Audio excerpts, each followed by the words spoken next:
مکہ کو فتح کرنے کے بعد مسلمان عرب کے سب سے طاقتور فوج بن گئے تھے، لیکن عرب کے دو قبیلے بنو حوازن اور بنو ثقیف نے مسلمانوں کو پورے عرب پر حکمرانی سے روکنے کے لیے مسلمانوں سے جنگ کرنے کا اعلان کر دیا۔ بنو ثقیف طائف کا وہی قبیلہ ہے جس نے کچھ سال پہلے جب حضرت محمد صلی اللہ علیہ وسلم انہیں اسلام کی دعوت دینے گئے تو انہوں نے آپ صلی اللہ علیہ وسلم کو کمزور سمجھ کر ان کا مذاق اڑایا اور آپ صلی اللہ علیہ وسلم پر اتنے پتھر برسائے کہ آپ لہو لہان ہو گئے، لیکن اس کے باوجود آپ صلی اللہ علیہ وسلم نے انہیں معاف کر دیا تھا۔ اور اس کے کچھ ہی سال بعد مکہ کو فتح کرنے کے بعد حالات مکمل بدل چکے تھے اور رسول صلی اللہ علیہ وسلم پورے عرب سے 12,000 لوگوں کی فوج لے کر طائف روانہ ہوئے۔ طائف کے لوگ مسلمانوں سے لڑنے کے لیے اپنا شہر چھوڑ کر حنین کی وادی میں جمع ہوئے۔ حنین مکہ اور طائف کے درمیان ایک علاقہ ہے جو دو بڑے پہاڑوں کے درمیان میں واقع ہے۔ طائف کے لیڈر نے اپنی ساری فوج حنین کے علاقے میں جمع کر لی اور ان سب کو حکم دیا کہ ساری فوج اپنے بچوں اور عورتوں کو بھی ساتھ لے کر آئے تاکہ ان کی فوج جنگ چھوڑ کر بھاگ نہ جائے اور پوری دلیری سے جنگ لڑے۔ مکہ کو فتح کرنے کے صرف 14 دن بعد آپ صلی اللہ علیہ وسلم 12,000 فوج کے ساتھ حنین روانہ ہوئے۔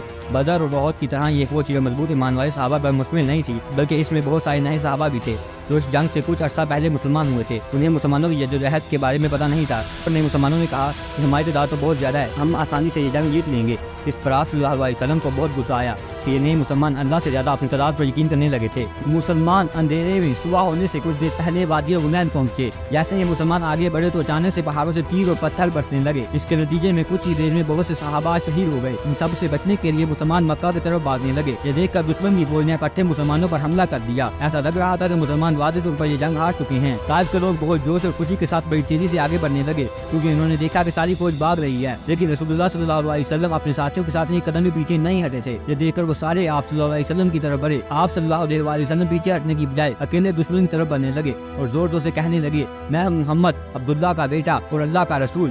جب آپ کی چچا حضرت عباس نے زبردستی آپ کے اونٹ کو روکنے کی کوشش کی تو آپ منہ سے نیچے اتر کر دشمن کی طرف بڑھنے لگے۔ یہ دیکھ کر حضرت عباس مسلمانوں سے پکارے کہ تم اللہ کے رسول کو چھوڑ کر کہاں جا رہے ہو؟ حضرت عباس رضی اللہ عنہ کے کہنے پر مسلمانوں کو احساس ہوا کہ اگر آج انہوں نے یہ جنگ چھوڑ دی تو آپ صلی اللہ علیہ وسلم کی جان کو بھی خطرہ ہو سکتا ہے، کیونکہ آپ صلی اللہ علیہ وسلم جنگ سے ایک قدم بھی پیچھے نہیں ہٹا رہے تھے۔ آپ صلی اللہ علیہ وسلم کا یہ جذبہ اور اللہ پر یقین دیکھ کر آہستہ آہستہ پوری فوج واپس آنے لگی اور مسلمان جنگ میں دوبارہ مضبوط نظر آنے لگے۔ کچھ ہی دیر میں پورے 12,000 مسلمان واپس آئے اور دشمن پر ٹوٹ پڑے اور طائف والے جنگ چھوڑ کر بھاگنے لگے۔ مسلمانوں کو اس جنگ سے 6,000 قیدی، 24,000 اونٹ اور بہت سی اشیاء حاصل ہوئی۔ آخرکار مسلمان ان کا پیچھا کرتے ہوئے طائف کے قلعے تک پہنچ گئے، لیکن ادھر طائف والوں نے ایک ساتھ کے شخص گرا کر کے خود کو محفوظ کر لیا تھا۔ مسلمانوں کی بہت کوشش کے باوجود بھی یہ قلعہ فتح نہ ہو سکا، جس کی وجہ سے مسلمانوں نے یہاں پر بہت سے دن گزارے۔ حضرت خالد بن ولید رضی اللہ عنہ روزانہ قلعے کے سامنے جاتے اور انہیں روزانہ لڑنے کا چیلنج کرتے، لیکن ڈر کی وجہ سے کوئی بھی باہر نہیں نکلتا۔